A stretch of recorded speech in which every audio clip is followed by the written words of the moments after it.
സത്യം, മതം, രാഷ്ട്രീയം ഇത് സംബന്ധമായിട്ടുള്ള പരസ്പര പൊരുത്തക്കേട് ഇവയെപ്പറ്റി അല്പം ചിന്തിക്കുന്ന ഈ ഒരു ഉദ്യമത്തിലേക്ക് ഏവർക്കും സ്വാഗതം. നാം യേശുവിനെ സത്യമായി അറിയുന്നു, അല്ലെങ്കിൽ യേശു തന്നെ സത്യമായി നമ്മെ പരിചയപ്പെടുത്തി. നാം യേശുവിൽ വിശ്വസിക്കുന്നു, യേശുവിൽ ആശ്രയിക്കുന്നു, യേശുവിനെ അനുസരിക്കുന്നു, ആരാധിക്കുന്നു എന്നൊക്കെ നാം ധരിച്ചിരിക്കുന്നു. എങ്കിലും നമ്മുടെ ഇടയിൽ സത്യത്തിനു വേണ്ടി നിലകൊള്ളുവാൻ എത്ര പേർ കൂട്ടാക്കുന്നു എന്നത് നാം ചിന്തിക്കേണ്ട ഒരു വിഷയം തന്നെയാണ്. ഇത് സംബന്ധമായ ചില ചിന്തകൾ, ജിജ്ഞാസകൾ, ഭയപ്പാടുകൾ നിങ്ങളുടെ ശ്രദ്ധയിൽപ്പെടുത്തുക, അല്ലെങ്കിൽ ഒരുമിച്ച് നാം അത് പരിഗണിക്കുക എന്നതാണ് നമ്മുടെ ലക്ഷ്യം. ചെറുപ്പം മുതലേ നാം കേട്ടുവന്ന ഒരു പഴഞ്ചൊല്ലാണ്, ഡോക്ടറോടും വക്കീലിനോടും സത്യമേ പറയാവൂ, അല്ലെങ്കിൽ സത്യം മുഴുവനും പറയണം. Tell the truth to the doctor and the lawyer. അത് അപ്രകാരം എടുത്തു പറയേണ്ട ആവശ്യം എന്താണ്? സത്യം പറയുക എന്നത് എന്തുകൊണ്ടോ മനുഷ്യന് സ്വാഭാവികമായി ലഭിക്കുന്ന ഒരു കഴിവോ മേന്മയോ അല്ല. കഴിയുമെങ്കിൽ കള്ളം പറഞ്ഞ് സാഹചര്യങ്ങളെ കൈകാര്യം ചെയ്യുക, അല്ലെങ്കിൽ പ്രതിസന്ധിയിൽ നിന്ന് രക്ഷപ്പെടുക, അല്ലെങ്കിൽ ഓക്വേർഡായിട്ടുള്ള സാഹചര്യങ്ങളിൽ നിന്ന് നമ്മളെ തന്നെ സംരക്ഷിക്കുക, ഇങ്ങനെയുള്ള ഒരു പ്രവർത്തന രീതിയാണ് പൊതുവെ നിലകൊള്ളുന്നത്. ഇത് ഞാൻ എൻ്റെ സ്വഭാവത്തിലും ജീവിതത്തിലും നന്നായി അനുഭവിച്ചിട്ടുള്ളത് കൊണ്ട് എനിക്കതിനെപ്പറ്റി ധൈര്യത്തോടെ പറയാൻ കഴിയും. ഇതിൽ നിന്ന് സത്യം മാത്രമേ പറയുകയുള്ളൂ, സത്യത്തിന് വേണ്ടി നിലകൊള്ളും എന്ന ഒരവസ്ഥയിലേക്ക് നമുക്ക് വളരേണ്ടതുണ്ട്. ആ വളർച്ചയിൽ അടങ്ങിയിരിക്കുന്നത് എന്താണ്? അതിന് തടസ്സം വരുത്തുന്ന ഘടകങ്ങൾ എന്താണ്? എന്തുകൊണ്ടാണ് ഇപ്രകാരം വളരുവാൻ നമുക്ക് കഴിയാതെ പോകുന്നത്? ഇങ്ങനെയുള്ള കാര്യങ്ങളെപ്പറ്റി അല്പം വെളിച്ചം അല്ലെങ്കിൽ ബോധ്യമുണ്ടാകുന്നതിൽ ഏവർക്കും താല്പര്യമുണ്ട് എന്ന് എനിക്ക് നന്നായി ബോധ്യമുണ്ട്. അതുകൊണ്ടാണ് ഈ ഒരു വിഷയം അല്പം വളരെ ലളിതമായി ഹ്രസ്വമായി മാത്രം കൈകാര്യം ചെയ്യാം എന്ന് വിചാരിച്ചു. അപ്പോൾ ഡോക്ടറോടും വക്കീലിനോടും സത്യമേ പറയാവൂ, മുഴുവൻ സത്യവും പറയണം. അതെന്തുകൊണ്ടാണ്? നമ്മുടെ താല്പര്യങ്ങൾ സംരക്ഷിക്കപ്പെടണമെങ്കിൽ സത്യം പറയണം, അല്ലെങ്കിൽ നമ്മുടെ ജീവൻ അപകടത്തിലാകും, വലിയ നഷ്ടം വരും എന്നതുകൊണ്ടാണ്. അപ്പോൾ ഈ ഒരു പഴഞ്ചൊല്ലിൽ കൂടെ നാം പ്രാപിക്കുന്ന തിരിച്ചറിവ്, നമ്മുടെ താല്പര്യങ്ങൾ സംരക്ഷിക്കപ്പെടേണ്ടതിന്, നമുക്ക് അപകടം വരാതിരിക്കേണ്ടതിന്, നഷ്ടം വരാതിരിക്കേണ്ടതിന് നാം സത്യം പറയണം. ഇത് അധികം വിശദീകരിക്കേണ്ട ആവശ്യമില്ല, കാരണം ഇത് സ്വാഭാവികമായ ഒരു സങ്കല്പമാണ്. എന്നാൽ ആത്മീയ മേഖലയിൽ വരുമ്പോൾ ഇതിൽ നിന്ന് വളരെ വളരെ ഉന്നതത്തിൽ സ്ഥിതി ചെയ്യുന്ന ഒരു മനോഭാവമാണ്. എന്താണ്? എന്ത് നഷ്ടം വന്നാലും, എന്ത് കഷ്ടം വന്നാലും, ഏത് പ്രതിസന്ധിയെ നേരിടേണ്ടി വന്നാലും, ജീവൻ പോയാലും സത്യം പറയും, സത്യമേ പറയൂ, സത്യമല്ലാതൊന്നും പറയുകയില്ല.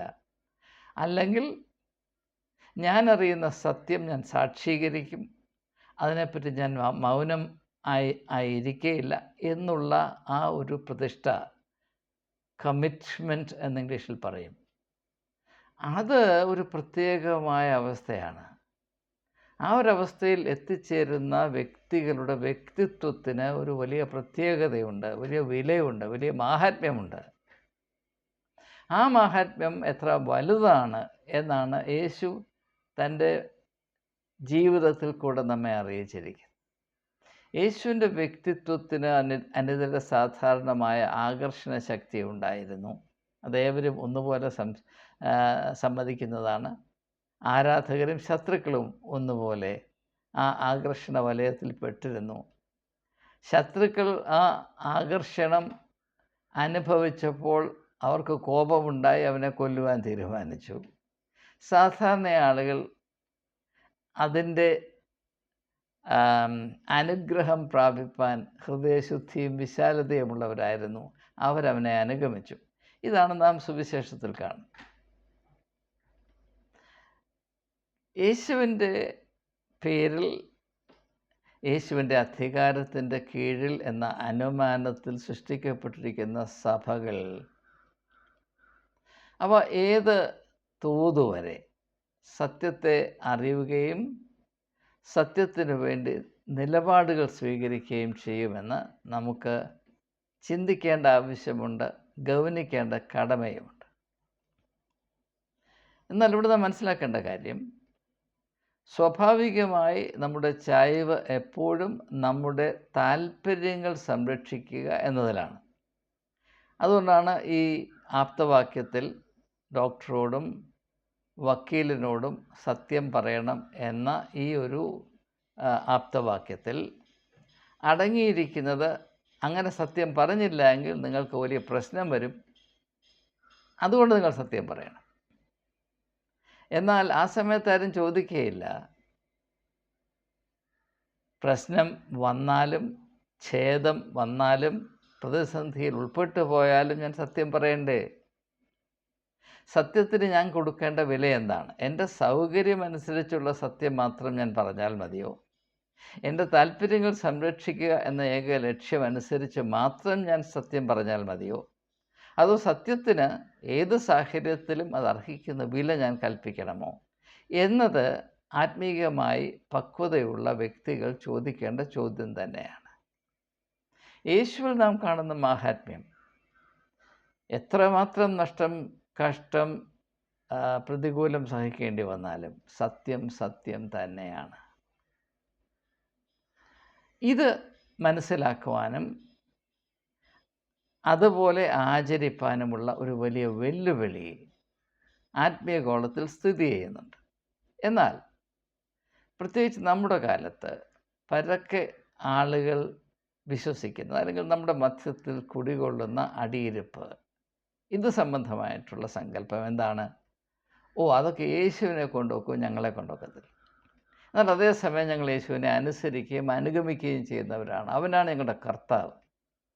അവൻ്റെ അധികാരമാണ് ഞങ്ങളുടെ ജീവിതത്തിൻ്റെ എല്ലാ അംശങ്ങളെയും സ്വരുപ്പിടിപ്പിക്കുന്നത്. ഇതിലടങ്ങിയിരിക്കുന്ന വിരോധാഭാസം തിരിച്ചറിയുവാൻ എന്തുകൊണ്ടോ നമുക്ക് കഴിയാതെ പോകുന്നു, അല്ലെങ്കിൽ നാം കൂട്ടാക്കുന്നില്ല. അതിനെപ്പറ്റി അല്പം ഒരു ബോധം ഉണ്ടാകണം എന്ന ഒരു ലക്ഷ്യത്തോടെയാണ് ഈ വിഷയം കൈകാര്യം ചെയ്തത് എന്ന് ഇതിനോടകം ഏവർക്കും ബോധ്യമായി കാണും.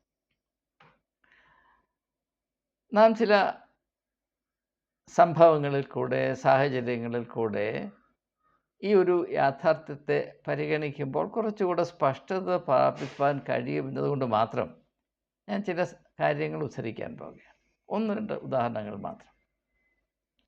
ഇപ്പോൾ ഓർത്തഡോക്സ് സഭ, യാക്കോബ സഭ ഇവർ തമ്മിലുള്ള ഈ വലിയ പ്രശ്നം.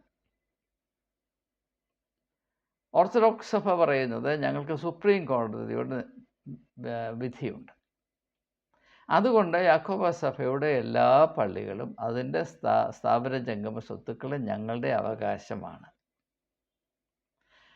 അത് അങ്ങനെ പറയുമ്പോൾ അതിൽ ഒരു വാസ്തവികതയുണ്ട്. കാരണം സുപ്രീം കോടതി അവർക്ക് അനുകൂലമായി വിധിച്ചു എന്നതൊരു വസ്തുതയാണ്.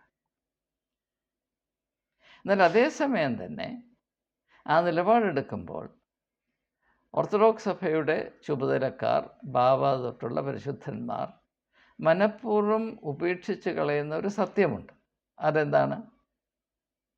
ഓർത്തഡോക്സ് സഭ യാക്കോബ സഭയിൽ നിന്ന് ആവിർഭവിച്ച് പൊട്ടി രണ്ടായി പിളർന്ന് മാറിയതാണ്. ഈ പറയപ്പെടുന്ന 1000-ൽ പരം പള്ളികളും അതിൻ്റെ സ്വത്തുക്കളും ഓർത്തഡോക്സ് സഭയിലെ ഇപ്പോഴത്തെ ആളുകളോ അധികാരികളോ അധ്വാനിച്ചുണ്ടാക്കിയതല്ല. അത് മറ്റ് ആളുകൾ, അതായത് യാക്കോബ സഭയിലെ ആളുകളുടെ അധ്വാന ഫലമാണ്. അതുകൊണ്ട് ഒരു കോടതി വിധി ഉണ്ടായാലും അത് അവരിൽ നിന്ന് ബലം പ്രയോഗിച്ച് പിടിച്ചു പറിക്കുന്നത് ഒരു വിധത്തിലും ന്യായീകരിക്കാവുന്ന കാര്യമല്ല. അതും ഒരു വസ്തുതയാണ്. ഈ രണ്ട് വസ്തുതകൾ തമ്മിൽ പൊരുത്തപ്പെടത്തക്കവണ്ണം ഇവർ തമ്മിലൊരു സംഭാഷണം ഉണ്ടാകുവാൻ സാധിക്കാത്തത് എന്തുകൊണ്ടാണ്? ഇവിടെയാണ് സ്ഥാപിത താല്പര്യങ്ങളുടെ അടിമയായി മാത്രമേ സത്യത്തിന് ക്രിസ്തീയ ഗോളത്തിൽ പ്രത്യേകിച്ച് സഭാപരമായ സാഹചര്യങ്ങളിൽ നിൽക്കുവാൻ അവകാശമുണ്ടാകുകയുള്ളൂ എന്ന് നാം മനസ്സിലാക്കേണ്ടത്. വെളിപ്പാട് പുസ്തകം 3-ാം അധ്യായത്തിൻ്റെ 15 മുതൽ 20 വരെയുള്ള വാക്യങ്ങളിൽ ലൗദോക്യ സഭയുടെ സാഹചര്യത്തിൽ യേശു സഭയുടെ ഗേറ്റിന് വെളിയിലാണ് നിൽക്കുന്നത്. കാരണം സത്യമാകുന്ന യേശു ഉള്ളിൽ പ്രവേശിച്ചാൽ സഭയുടെ സ്ഥാപിത താല്പര്യങ്ങൾക്ക് കോട്ടം സംഭവിക്കുമെന്ന് ബുദ്ധിമാന്മാരായ, ഭരണത്തിൽ നൈപുണ്യമുള്ള, സഭയുടെ താല്പര്യങ്ങളെ സംരക്ഷിക്കുന്നതിന് താറുടുത്ത് നിൽക്കുന്ന ആളുകൾക്ക് നന്നേ ബോധ്യമുണ്ടായിരുന്നു. അപ്പോൾ അങ്ങനെയുള്ള ഒരു അപകടം ഒഴിവാക്കണം. സത്യത്തെ ഒഴിച്ച് നിർത്തി മാത്രമേ സഭയുടെ ഭാവി സുരക്ഷിതമാക്കുകയും സഭയുടെ താല്പര്യങ്ങൾ സംരക്ഷിക്കുകയും ചെയ്യാൻ ഒക്കൂ എന്ന അറിവുള്ള മഹാന്മാരായിരുന്നു അവർ. ഇത് 2000 വർഷം മുമ്പുള്ള കാര്യമാണ് ഈ പറയുന്നത്. അപ്പോൾ ഇവിടെ നാം മനസ്സിലാക്കേണ്ട ഒരു കാര്യം, നമ്മുടെ രാഷ്ട്രീയത്തിൽ വരുമ്പോൾ സത്യാനന്തര രാഷ്ട്രീയത്തെപ്പറ്റി ഇപ്പോൾ പറയാറുണ്ട്, പോസ്റ്റ് ട്രൂത്ത് പൊളിറ്റിക്സ്. എന്നാൽ ക്രിസ്ത്യാനികൾ ആഗോളതലത്തിൽ മനസ്സിലാക്കാത്തൊരു കാര്യം, സത്യത്തെ ഉപേക്ഷിച്ചാൽ മാത്രമേ ഈ ലോകത്തിൽ നമുക്ക് പിടിച്ചു നിൽക്കാനൊക്കത്തുള്ളൂ, നമ്മുടെ അസ്തിത്വം സംരക്ഷിക്കാൻ സാധ്യമാകുകയുള്ളൂ എന്ന് ആദ്യം കണ്ടുപിടിച്ചത് രാഷ്ട്രീയമല്ല, മതമാണ്. അതുകൊണ്ടാണ് യേശുവിനെ കൊന്നത് യഹൂദമതം. അതിനേക്കാളപ്പുറമായി യേശുവിൻ്റെ പേരിൽ തന്നെ സ്ഥാപിക്കപ്പെട്ട, യേശുവിൻ്റെ ആത്മീയ അധികാരത്തിൻ്റെ അടിത്തറയിൽ മാത്രം സ്ഥാപിക്കപ്പെട്ട ലൗദോക്യ സഭയിൽ സത്യമാകുന്ന യേശുവിന് കാലുകുത്താൻ ഇടമില്ലാത്ത വിധത്തിൽ അത്രമാത്രം മഹാന്മാരായ ആളുകൾ, സഭയുടെ സ്ഥാപിത താല്പര്യങ്ങളെ സംരക്ഷിക്കുന്നതിൽ വിദഗ്ധരായ ആളുകൾ, അവന് പ്രവേശനത്തിൻ്റെ അവകാശം നിഷേധിച്ചു എന്ന ഒരു വെളിപ്പെടുത്തൽ, ഒരു അടയാളപ്പെടുത്തൽ വേദപുസ്തകത്തിലുള്ളതാണ്, ഞാൻ കണ്ടുപിടിച്ചതല്ല. നിങ്ങൾക്കറിയാം എന്തുകൊണ്ടാണ് ഇങ്ങനെയുള്ള അടയാളങ്ങൾ വചനത്തിൽ തന്നെ രേഖപ്പെടുത്തിയിരിക്കുന്നത് എന്നതിനെപ്പറ്റി നമ്മുടെ ഇടയിൽ ഒരു അന്വേഷണം ഉണ്ടാകണം. പക്ഷേ ഇങ്ങനെയുള്ള ചിന്തകൾ തികച്ചും ഒഴിവാക്കിക്കൊണ്ടാണ് നാം മുൻപോട്ട് പോകുന്നത്. അപ്പോൾ ഇവിടെ നാം മനസ്സിലാക്കേണ്ട കാര്യം, സത്യം എന്നാൽ എന്ത്? നമുക്കറിയാം, യേശുവിൻ്റെ വിചാരണ സമയത്ത് പൊന്തിയോസ് പീലാത്തോസ് യേശുവിനോട് ചോദിച്ച ചരിത്രപരമായ ഐതിഹാസികമായ ചോദ്യമാണ്, സത്യം എന്നാൽ എന്ത്? യേശു അതിന് മറുപടി കൊടുക്കുന്നില്ല. അതിന് അതിൻ്റേതായ കാരണങ്ങളുണ്ട്. ഞാൻ ആ കാരണങ്ങളിലേക്ക് ഇപ്പോൾ പ്രവേശിക്കുന്നില്ല. എന്നാൽ സത്യത്തെപ്പറ്റി നമുക്ക് പ്രാപിക്കാവുന്ന ഒരു അടിസ്ഥാന അറിവ് മാത്രം ഉൾക്കൊള്ളിച്ചുകൊണ്ട് ഞാൻ എൻ്റെ ചിന്തകൾ ഉപസംഹരിക്കുന്നതാണ്. ഇപ്പോൾ ഓർത്തഡോക്സ് സഭ, യാക്കോബ സഭയുടെ ഉദാഹരണമെടുത്താൽ, അല്ലെങ്കിൽ സീറോ മലബാർ സഭയിൽ സിനഡ് ഒരു വശത്ത്, വിശ്വാസികളും പുരോഹിതന്മാരും മറ്റൊരു വശത്ത്, ഇവർ തമ്മിൽ ചേരി തിരിഞ്ഞുള്ള യുദ്ധം, ഇത് നാം പരിഗണിച്ചാൽ സിനഡിന് ഒരു സത്യമുണ്ട്, സിനഡിനെ എതിർക്കുന്ന ആളുകൾക്ക് അവരുടെ സത്യമുണ്ട്. സിനഡിൻ്റെ സത്യം എന്താണ്? ഭരണഘടനാപരമായി വിശ്വാസ പ്രമാണത്തെയും ആരാധനാക്രമത്തെയും നിശ്ചയിക്കാനുള്ള പൂർണ്ണ അധികാരം സിനഡിൻ്റേതാണ്. അവിടെ ഒരു നിലപാടെടുക്കാനോ അഭിപ്രായം പ്രകടിപ്പിക്കുവാനോ വിശ്വാസികൾക്ക് യാതൊരു അവകാശവുമില്ല. കാരണം ഈ സംവിധാനങ്ങൾ ഉണ്ടാക്കിയത് രാജഭരണകാലത്താണ്. രാജാവിൻ്റെ മുമ്പിൽ പ്രജകൾക്ക് പഞ്ചപുച്ഛമടക്കി നിന്ന് രാജാവ് പറയുന്നത് കേട്ട് മൗനമായി വീട്ടിൽ പോകാൻ, അതനുസരിക്കാനുള്ള അവകാശം, അതാണ് അവരുടെ സ്വാതന്ത്ര്യം. അത് മാത്രമേ അനുവദിക്കപ്പെട്ടിട്ടുള്ളൂ. അങ്ങനെയുള്ള സംവിധാനം ഇപ്പോൾ ജനായത്ത രീതിയിൽ സ്ഥിതി ചെയ്യുന്നു.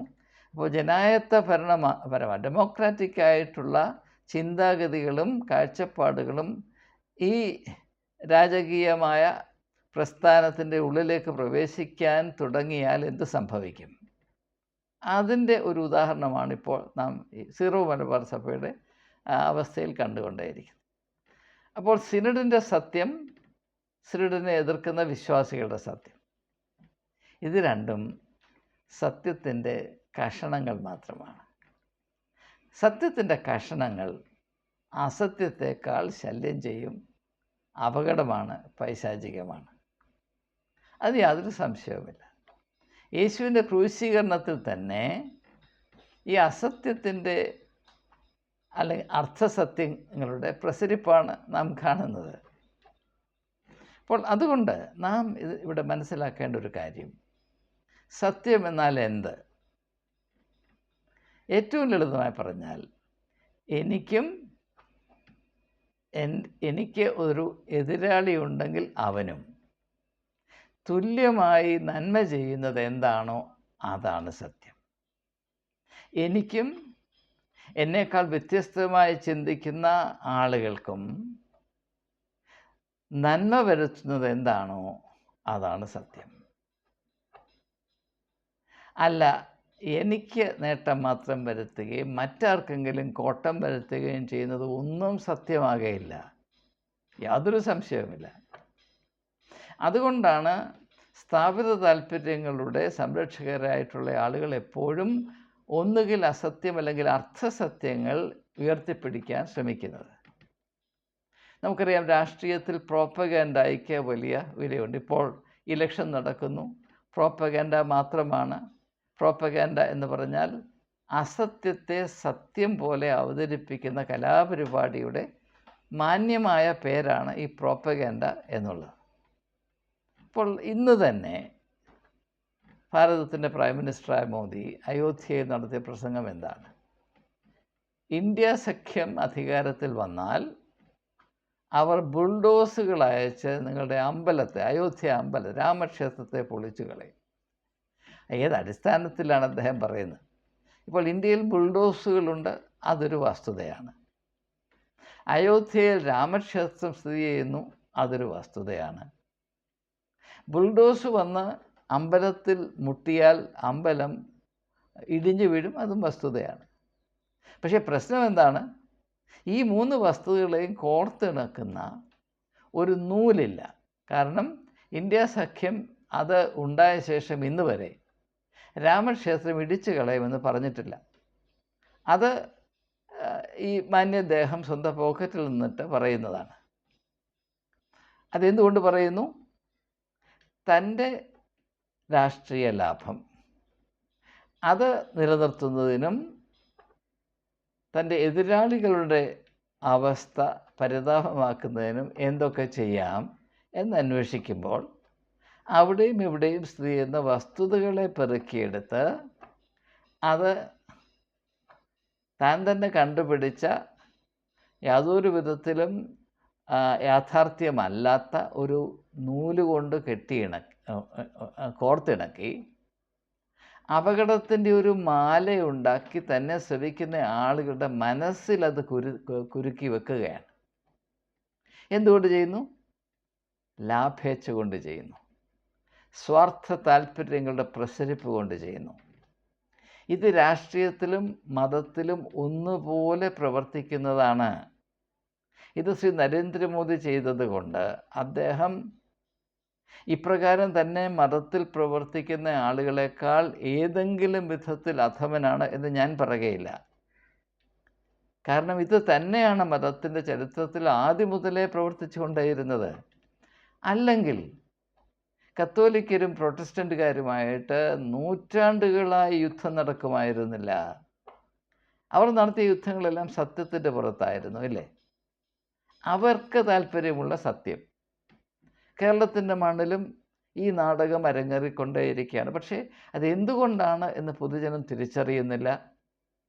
അതുകൊണ്ട് തന്നെ ഈ അസത്യത്തിൻ്റെ പ്രസരിപ്പിനെ ഒന്ന് പിടിച്ചു നിർത്തത്തക്കവണ്ണം ഒരു നിലപാട് സ്വീകരിക്കാനുള്ള ആത്മീയമായ പക്വതയോ ചുമതല ബോധമോ വിശ്വാസികൾ കാണിക്കുന്നില്ല. നാം ഇതിന് നിശബ്ദ ദൃക്സാക്ഷികളായി നിസ്സഹായരായി നിന്ന് കാണുകയാണ്. ചിലർക്കൊക്കെ ഇത് കാണുമ്പോൾ രസമാണ്.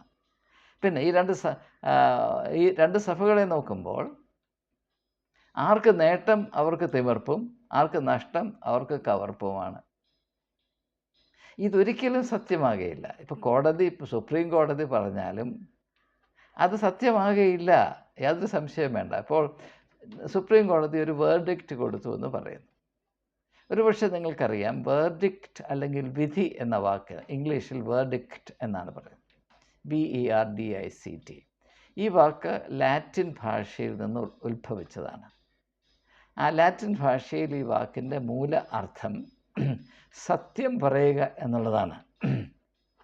വിയർ ഈസ് സത്യം, വെറിലി വെറിലി സത്യം സത്യമായി നിങ്ങളോട് പറയുന്നു. ഡിക്കോ എന്ന് പറഞ്ഞാൽ പറയുന്നു, പ്രസ്താവിക്കുന്നു. ഒരു ജഡ്ജി ഒരു വേർഡിക്റ്റ് അനൗൺസ് ചെയ്യുമ്പോൾ അദ്ദേഹം അടിസ്ഥാനപരമായി ചെയ്യുന്നത് താൻ പരിഗണിച്ച ആ വിഷയത്തെപ്പറ്റിയുള്ള സത്യം എന്താണ് എന്ന ദീർഘമായ അന്വേഷണത്തിൽ കൂടെ വാദിയും പ്രതിയും നടത്തിയ വാദങ്ങളെല്ലാം പരിഗണിച്ച് നിർവികാരമായി യാതൊരു പക്ഷാഭേദവുമില്ലാതെ പരിഗണിച്ച് സത്യത്തോടുള്ള പ്രതിപത്തിയിൽ അദ്ദേഹം കണ്ടെത്തിയ നിഗമനത്തിൽ ഇപ്രകാരമാണ് നാം ഇതിനെ കൈകാര്യം ചെയ്യേണ്ടത് എന്ന നിഗമനമാണ്. അപ്പോൾ നമ്മുടെ കോടതികളെല്ലാം സത്യാന്വേഷക സ്ഥാപനങ്ങളാണ് എന്നാണ് വയ്പ്. അത് എത്രമാത്രം അപ്രകാരമാകുന്നുവെന്ന് നിങ്ങൾക്കൊക്കെ അറിയാം. അപ്പോൾ കോടതി ഇങ്ങനെ ഒരു വിധി കൊടുത്തു. വിധി പ്രസ്താവം എന്ന മലയാളത്തിൽ പറയും. അത് 100% സത്യമല്ല എന്നറിയാൻ മേത്ത ഒരു പിഞ്ചു പൈതൽ പോലും കേരളത്തിലില്ല. അത് മാത്രമാണ് സത്യമെന്ന് പറഞ്ഞ് ഓർത്തഡോക്സ് സഭ കേരളത്തിൽ അവിടെയും ഇവിടെയും ഇങ്ങനെ ഭ്രാന്ത് പിടിച്ച് നടക്കുമ്പോൾ ഈ കേരളത്തിൽ വിവേകമുള്ള ആളുകളൊക്കെ അവരെ പരിഹസിക്കുകയാണ് ചെയ്യുന്നത്. ആ പരിഹാസത്തിൻ്റെ പല മാറ്റലുകളും കഴിഞ്ഞ കാലങ്ങളിൽ നാം കേട്ടിട്ടുണ്ട്.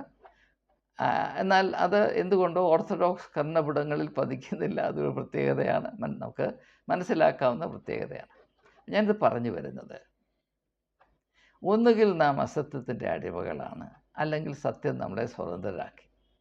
ഈ സത്യം നമ്മളെ സ്വതന്ത്രരാക്കുമെന്ന് പറഞ്ഞാൽ അർത്ഥം, സത്യത്തിൽ വിശ്വസിക്കണമെങ്കിൽ, സത്യത്തിന് വേണ്ടി നിലപാടെടുക്കണമെങ്കിൽ, സത്യം ജയിക്കും എന്ന് നാം പറയുമല്ലോ, സത്യമേവ ജയതേന അനർത്ഥം. അങ്ങനെ ഒരു സാഹചര്യം ഉണ്ടാകണമെങ്കിൽ എന്തു ചെയ്യണം? മനുഷ്യൻ അവൻ്റെ മോഹങ്ങളിൽ നിന്ന് വിടുതൽ പ്രാപിക്കും. അതുകൊണ്ടാണ് 10 കൽപ്പനയിൽ നിങ്ങൾ മോഹിക്കരുത് എന്ന് പറയും. മോഹിക്കുന്ന ഒരുത്തനും സത്യത്തെ ആശ്രയിച്ച് നിൽക്കുവാനോ നിലപാടുകളെടുക്കാനോ സാധ്യമല്ല. സത്യത്തെ കാണാതെ വണ്ണം നമ്മുടെ കണ്ണുകൾ അടച്ചു കളയുന്നതും, അറിയുന്ന സത്യത്തിന് സാക്ഷ്യം വഹിക്കാതെ വണ്ണം നമ്മുടെ വായ അടച്ചു പൂട്ടുന്നതും, അതിന് അനുകൂലമായ ഒരു നിലപാടെടുക്കാതെ നമ്മുടെ വ്യക്തിത്വത്തെ തളർത്തിക്കളയുന്നതുമെല്ലാം നമ്മുടെ മോഹങ്ങളാണ്.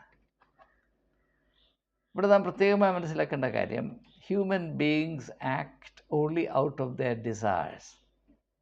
താല്പര്യങ്ങളിൽ കൂടെയും മോഹങ്ങളിൽ കൂടെയും മാത്രമാണ് പ്രാകൃത മനുഷ്യൻ പ്രവർത്തിക്കുന്നത്.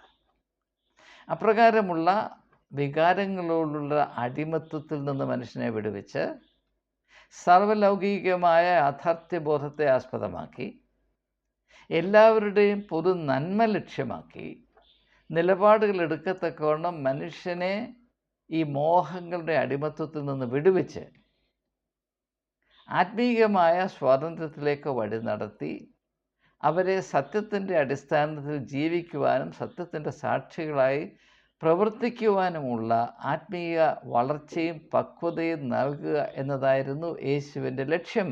വല്ല സംശയമുണ്ടോ?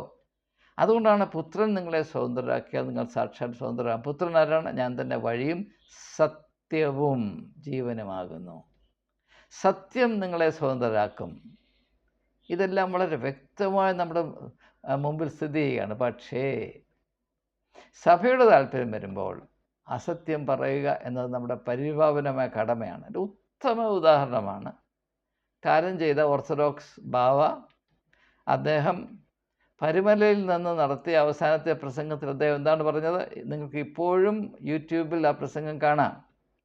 നമ്മുടെ സഭയുടെ ലാഭത്തിന് വേണ്ടി കള്ളം പറയാൻ നമുക്ക് യാതൊരു മടിയുമില്ല, അങ്ങനെ തന്നെയാണ് നാം ചെയ്യേണ്ടതെന്നാണ് അദ്ദേഹം പഠിപ്പിച്ചത്. ബാവയാണ്, സാധാരണ ബാവയല്ല, പരിശുദ്ധ ബാവയാണ്. കള്ളം പറയാൻ, സഭയുടെ താല്പര്യത്തിന് വേണ്ടി കള്ളം പറയാൻ സഭാവിശ്വാസികളെ അതിവിശുദ്ധമെന്ന് ഓർത്തഡോക്സുകാർ വിശ്വസിക്കുന്ന പരുമല തിരുമേനിയുടെ സാമീപ്യത്തിൽ അദ്ദേഹം ജനങ്ങളെ ഉത്ബോധിപ്പിക്കുകയാണ്. അത് ഉത്ബോധിപ്പിക്കുമ്പോൾ അദ്ദേഹത്തിൻ്റെ വലത് കൈയിൽ സ്വർണ്ണക്കുരിശും ആ കുരിശിനെ പിടിച്ചു നിർത്താനൊരു കഷ്ണം തുണിയുമുണ്ട്. ഇതാണ് നമ്മുടെ അവസ്ഥ. എന്തുകൊണ്ട് നാം ഇപ്രകാരം അധപ്പതിച്ചു പോകുന്നുവെന്ന് ചോദിച്ചാൽ, നമ്മുടെ മതബോധം പോലും മത ആചാരം പോലും മതപരമായ എല്ലാ വികാരങ്ങളും ഈ സ്വാർത്ഥ താല്പര്യത്തെ മാത്രം അവലംബിച്ച് നിൽക്കുന്നതാണ്. അതുകൊണ്ടാണ് നമ്മുടെ ആരാധന കപടഭക്തിയുടെ ആരാധന മാത്രമാണെന്ന് യേശു പറയുന്നു. മതമേഖലയെ യേശു പരിശോധിച്ചപ്പോൾ യേശു കണ്ടത് മുഴുവനും കപടഭക്തിയാണ്. എവിടെ പുരോഹിതനുണ്ടോ അവിടെ കപടഭക്തി ഉണ്ടായിരിക്കും. എന്താണ് കപടഭക്തി? സത്യത്തിന് സ്ഥാനമില്ലാത്ത ആരാധന കപടഭക്തിയാണ്. അങ്ങനെയുള്ള ഒരു ഭീകരമായ സാഹചര്യത്തെ കണക്കിലെടുത്തുകൊണ്ടാണ് യേശു പറയുന്നത്, ദൈവം ആത്മാവാകുന്നു, അവനെ നമസ്കരിക്കുന്നവർ ആത്മാവിലും സത്യത്തിലും നമസ്കരിക്കണം. ആരോടാണ് പറയുന്നത്? ശമര്യക്കാരി സ്ത്രീയോടാണ് പറയുന്നത്. യോഹന്നാൻ്റെ സുവിശേഷം 4-ാം അധ്യായത്തിൻ്റെ 24-ാം വാക്യം. അവിടെ എന്താണ് സാഹചര്യം? ശമര്യക്കാരൻ പറയുന്നു ദൈവം ഇരിക്കുന്നത് ഗെരിസിം എന്ന് പറയുന്ന മലയിലാണ്. യഹൂദൻ പറയുന്നു ദൈവം ഇരിക്കുന്നത് സിയോൻ മലയിലാണ്, മൗണ്ട് സയൻ. ഇവർ തമ്മിൽ വഴക്കാണ്. സിറോ മലബാർ സഭയുടെ മറ്റൊരു ആവിഷ്കാരമാണ്. അപ്പോൾ യേശു അവരോട് എന്ത് പറയുന്നു? നിങ്ങൾ രണ്ടുപേരും പറയുന്നത് തെറ്റാണ്. ദൈവം ആ മലയിലുമല്ല ഈ മലയിലുമല്ല. എന്തുകൊണ്ടാണ് ദൈവം ആ മലയിലിരിക്കുന്നുവെന്ന് അപ്പുറത്തിരിക്കുന്നവർ പറയുന്നത്? അങ്ങനെയെങ്കിൽ ദൈവത്തെ ഞങ്ങളുടെ സ്ഥാപിത താല്പര്യങ്ങളുടെ സംരക്ഷകനായി, ചെവിട്ടു തൊഴിലാളിയായി ഞങ്ങൾക്ക് ഉപയോഗിക്കാൻ കഴിയും. യഹൂദൻ പറയുന്നു ദൈവം ഞങ്ങളുടെ മലയിലാണ് ഇരിക്കുന്നത്. അങ്ങനെ തഥൈവ. ദൈവത്തിന് വരുന്ന ഗതികേട്. ഇതിനപ്പുറത്തേക്ക് കടന്നു പോകുവാൻ മതത്തിൻ്റെ അടിമകളായി വളർന്നു വരുന്ന അല്ലെങ്കിൽ കഴിയുന്ന ആളുകൾക്ക് ഒരിക്കലും സാധ്യമല്ല എന്ന് യേശുവിന് നന്നേ അറിയാമായിരുന്നു. അങ്ങനെ ജനങ്ങളെ ധാർമ്മികമായും ആധ്യാത്മികമായും അധപ്പതിപ്പിച്ച് അവരെ സ്ഥാപിത താല്പര്യങ്ങളുടെ കാലാൾപ്പടയായി സൂക്ഷിക്കുകയും ഉപയോഗിക്കുകയും ചെയ്ത പുരോഹിതവർഗത്തെ നോക്കിയിട്ടാണ് യേശു പറയുന്നത്, നിങ്ങൾ വെള്ള തേച്ച ശവക്കല്ലറകളാണ്. അതാണ് യേശു ഒരു ധർമ്മരോഷത്തിൻ്റെ ഉള്ളടക്കം എന്ന് നാം മനസ്സിലാക്കുക. അതുകൊണ്ട് യേശു പറയുന്നു ദൈവം ആ മലയിലുമല്ല ഈ മലയിലുമല്ല. എന്തുകൊണ്ടാണ്? സ്ഥാപിത താല്പര്യങ്ങളുടെ കണ്ണിൽ കൂടെ നോക്കിയാൽ നിങ്ങൾക്ക് ദൈവത്തെ അറിയുവാൻ സാധ്യമല്ല. ആരാധിക്കുന്നത് പോട്ടെ. അതുകൊണ്ട് പ്രിയമുള്ളവരെ, നമ്മുടെ ആരാധന അപകടമാണ്. നമ്മുടെ മതപരമായ വികാരങ്ങൾ, നമ്മുടെ സഭാപരമായ എരിവുകൾ, ഇതൊക്കെയും അസത്യത്തിൻ്റെ ജ്വരമാണ് എന്ന് തിരിച്ചറിയേണ്ട നാള് വൈകിയിരിക്കുന്നു. അതുകൊണ്ടാണ് മതപരമായ ഏത് പ്രസ്ഥാനവും നിങ്ങൾ എടുത്തു നോക്കിയോ, അവിടെ അസത്യമുണ്ടായിരിക്കും, വഞ്ചനയുണ്ടായിരിക്കും. ഇപ്പോൾ KP യോഹന്നാനെ പറ്റി പലവിധമായി പറയുന്നു. ഞാൻ അദ്ദേഹത്തിൻ്റെ ചില നന്മകൾ ചൂണ്ടിക്കാണിച്ച് 3-4 വീഡിയോകൾ ഇട്ടു. അതിനെപ്പറ്റിയുള്ള പ്രതികരണങ്ങൾ ഇപ്പോൾ വരുന്നു. പലരും വളരെ എന്താണ് പറയുന്നത്, രോഷത്തോടു കൂടെയാണ് അതിനോട് പ്രതികരിക്കുന്നത്. ഞാൻ നിങ്ങളെ വെല്ലുവിളിക്കുന്നു. ഞാൻ KP യോഹന്നാൻ്റെ ആരാധകനോ ഫാൻ ക്ലബിലെ അംഗമോ അല്ല. അദ്ദേഹത്തെ വിമർശിക്കുന്ന കൂട്ടത്തിൽ തന്നെയാണ് ഞാൻ. പക്ഷേ ഞാൻ സത്യമായി നിങ്ങളോട് പറയുന്നു, KP യോഹന്നാൻ സ്വീകരിച്ച പാതയിൽ കൂടെ അല്ലാതെ സഞ്ചരിക്കുന്ന ഒരൊറ്റ മെത്രാനോ പുരോഹിതനോ കേരളത്തിലില്ല. സംശയിക്കണ്ട. പക്ഷേ അവർക്ക് KP യോഹന്നാൻ്റെ കഴിവില്ലാത്തത് കൊണ്ട് അവർ KP യോഹന്നാൻ്റെ ഒക്കെ ഒരു ചെറിയ സ്മോൾ എഡിഷൻസ്. അപ്പം PC ജോർജ്, വെള്ളാപ്പള്ളി നടേശൻ്റെ എന്താണ് പറയുന്നത് മകൻ, പേര് ഞാൻ പറഞ്ഞു, അയാളെ പേര് പറഞ്ഞില്ലേ, ഒരു സ്മാൾ ബോയ് എന്ന് പറഞ്ഞില്ലേ, അതുപോലെ KP യോഹന്നാൻ്റെ ഒരു സ്മാൾ ബോയ്സാണ് നമ്മുടെ ഈ മെത്രാന്മാർ. അവരെ സംരക്ഷിക്കുകയും അവർ ചെയ്യുന്നതെല്ലാം ന്യായീകരിക്കുകയും അവരെപ്പറ്റി വിമർശനാത്മകമായ ഒരു വാക്ക് പറഞ്ഞാൽ ഉടനെ ഭ്രാന്ത് പിടിച്ച് ആക്രമിക്കാൻ വരികയും ചെയ്യുന്ന ആളുകൾക്ക് KP യോഹന്നാൻ ചെയ്തത് തെറ്റാണ്. ഈ ഒരു ഇരട്ടത്താപ്പ് പാടില്ല. ഞാൻ KP യോഹന്നാൻ ചെയ്ത ഒന്നിനെയും ന്യായീകരിക്കുകയല്ല. ഞാൻ പറഞ്ഞത് നമ്മുടെ അവസ്ഥ എന്താണെന്ന് തിരിച്ചറിയുവാൻ KP യോഹന്നാൻ ഒരു ഉദാഹരണമാണ്. സത്യത്തിലേക്കുള്ള താൻ അറിയാതെ തന്നെ സത്യത്തിലേക്കുള്ളൊരു വിരൽ ചൂണ്ടനാണ് KP യോഹന്നാൻ എന്നാണ് എൻ്റെ പക്ഷം. ഞാനത് ഉറച്ചു നിൽക്കുന്നു. KP യോഹന്നാൻ ചെയ്തതും പറഞ്ഞതുമെല്ലാം സത്യമാണെന്നല്ല ഞാനീ പറയുന്നത്. നാം KP യോഹന്നാൻ്റെ അനുഭവത്തെയും അദ്ദേഹത്തിന് സംഭവിച്ച പാളിച്ചകളെയും ഒന്ന് ശ്രദ്ധിച്ചു നോക്കിയാൽ ഇതല്ല സത്യത്തിൻ്റെ മാർഗം, ഇതല്ല യേശുവിൻ്റെ മാർഗം, ഇതല്ല ആത്മീയമായ മാർഗം. അതായത് തൻ്റെ ജീവിതത്തിൽ പണക്കൊഴുപ്പ് കൊണ്ടും അധികാര എന്താണ് പറയുന്നത് തള്ളൽ കൊണ്ടുമൊക്കെ സംഭവിച്ചു പോയ പിശക്. ഇതല്ല മാർഗം, ഇതല്ല വഴി, ഇതല്ല വഴി എന്ന് അദ്ദേഹം പറയാതെ പറയുന്നുണ്ട്. അത് നാം തിരിച്ചറിയണമെന്നാണ് ഞാൻ പറഞ്ഞത്. അല്ലാതെ KP യോഹന്നാനെ വെള്ളപൂശേണ്ട ഒരു കാര്യവും എനിക്കില്ല. എന്നാൽ അദ്ദേഹത്തിനെതിരെ അനാവശ്യമായി വിമർശനം ഉയർത്തേണ്ട കടമയും എനിക്കില്ല. ഞാൻ പറയുന്നത് ഇതേ അച്ചിൽ നിന്നിറങ്ങിയവരാണ് എല്ലാവരും. പക്ഷേ അവർക്കതിനുള്ള കഴിവോ സാവകാശമോ സന്ദർഭമോ ലഭിക്കാത്തതുകൊണ്ട് മാന്യത.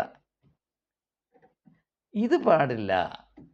നാം യഥാർത്ഥത്തിൽ സത്യത്തോട് പ്രതിപത്തിയുള്ളവരാണ്, സത്യത്തെ അറിയുവാനും അനുസരിപ്പാനും മനസ്സുള്ളവരാണ് എന്ന് നെഞ്ചിൽ കൈവച്ച് പറയുവാൻ കഴിവുള്ള ധൈര്യമുള്ള എത്ര പേർ നമ്മുടെ ഇടയിലുണ്ട് എനിക്ക് അറിയണം.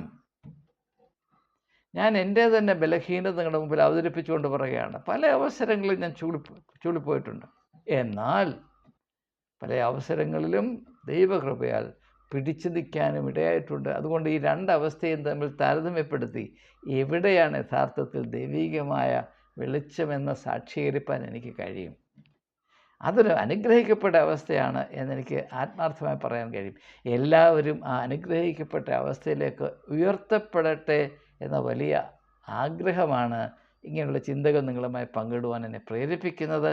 അത് നമ്മുടെ ഇടയിൽ സംഭവിക്കട്ടെ സംഭവിക്കട്ടെ സംഭവിക്കട്ടെ എന്ന് ആത്മാർത്ഥമായി ആഗ്രഹിച്ചും പ്രാർത്ഥിച്ചും വാക്കുകൾ ഉപസംഹരിക്കുന്നു. ഏവർക്കും നന്ദി, നമസ്കാരം.